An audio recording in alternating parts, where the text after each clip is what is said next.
আসসালামু আলাইকুম এভরিওয়ান, কেমন আছেন সবাই? আশা করছি ভালো আছেন। আজকে আপনাদের সাথে আমার খুবই পছন্দের একটা রেসিপি শেয়ার করব, যেটা কিনা আমার খুব ভালো লাগে। এটা জানি আপনারা অনেকেই হয়তো এই রেসিপি অনেক আগেই করে খাইয়ে ফেলছেন, তারপর আর কি শেয়ার করছি আপনাদের সাথে আমি কিভাবে রান্না করি। অনেকে রান্নার ধরন অন্যরকম থাকে, অনেকে এইভাবে না করে অন্যভাবে করে। তো আমি গিয়ে যেভাবে করছি সেটা আপনাদের সাথে শেয়ার করছি। তো পেঁয়াজ আগে ব্রাউন কালার করে নিলাম। ব্রাউন কালার করার পরে এখন আদা রসুন দিয়ে দিতেছি। আর আদা রসুনটা এখানে খানিকটা বুঝে শুনে দিতে হবে, কারণ গিয়ে এই মশলায় ঝোল থাকবে না, বাট শাক যেহেতু দিব তার জন্য আর কি শাকটা যেন পানি পানি না লাগে, মানে পানসে না লাগে, তার জন্য বুঝে শুনে আর কি আদা রসুনটা দিতে হবে। মানে এত বেশিও না এত কমও না। তারপর হলুদের গুঁড়া, মরিচের গুঁড়া, আপনারা যদি ঝাল খাইতে চান আমার মতো তাহলে একটু মরিচের গুঁড়া একটু বেশি দিবেন। তারপর আমি এখানে দিয়ে দিচ্ছি ইলিশ মাছের লেজ, কানসা, এই আর কি।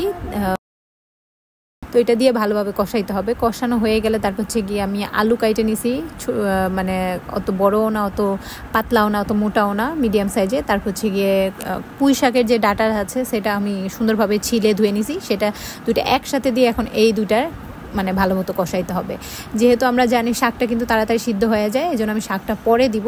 এই জন্য আগে আলুটা আর পুঁই শাকের ডাটাটা একবার কষায় নিলাম ভালোভাবে। যখন দেখলাম যে মোটামুটি সিদ্ধ হয়ে আসছে, আপনারা চেক করে নেবেন। তারপর শাকটা দিয়ে দিবেন। শাকটা দিলে আপনারা সাথে সাথে কিন্তু পানি দিবেন না, কারণ সাথে সাথে পানি দিলে হয় কি যে শাকের মধ্যেও কিন্তু একটু একটু পানি থাকে, তো সেই পানিটা বের হয়ে যাবে। আবার আপনি পানি দিবেন তাহলে বেশি পানি হয়ে যাবে, আর শাকটা মোটামুটি অত কুক করতে হয় না, তাহলে কি শাকের যে ভিটামিনটা আছে সেটা কিন্তু চলে যায়।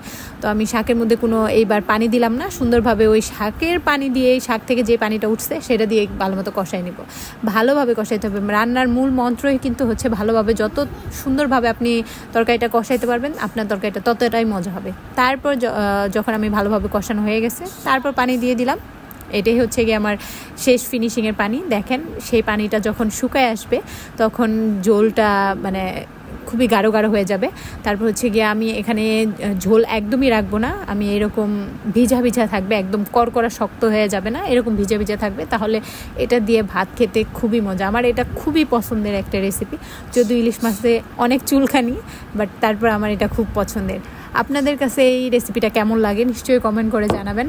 আর আমার মতো করে যদি রান্না করে থাকেন অথবা করতে চান তাহলে অবশ্যই কমেন্ট করে আমাকে পরবর্তীতে জানাবেন কেমন হয়েছে।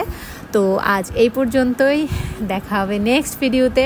সেই পর্যন্ত আমার পোস্টটা শেয়ার করে দিবেন, লাইক করবেন, কমেন্ট করবেন। আর তাদের উদ্দেশ্য বলছি যারা কিনা ভাবেন তাদের একটা মাত্র কমেন্ট অথবা লাইকে আমি সেলিব্রিটি হয়ে যাব, তাদের জন্য খুবই কষ্ট হচ্ছে যে ভাই আপনাদের তাহলে কোনো কমেন্ট করা লাগবে না, লাইকও দেওয়া লাগবে না, শেয়ার তো করাই লাগবে না। সো আমার শুভাকাঙ্ক্ষীদের বলছি আমার পাশে থাকবেন। আজ এই পর্যন্তই, আল্লাহ হাফিজ।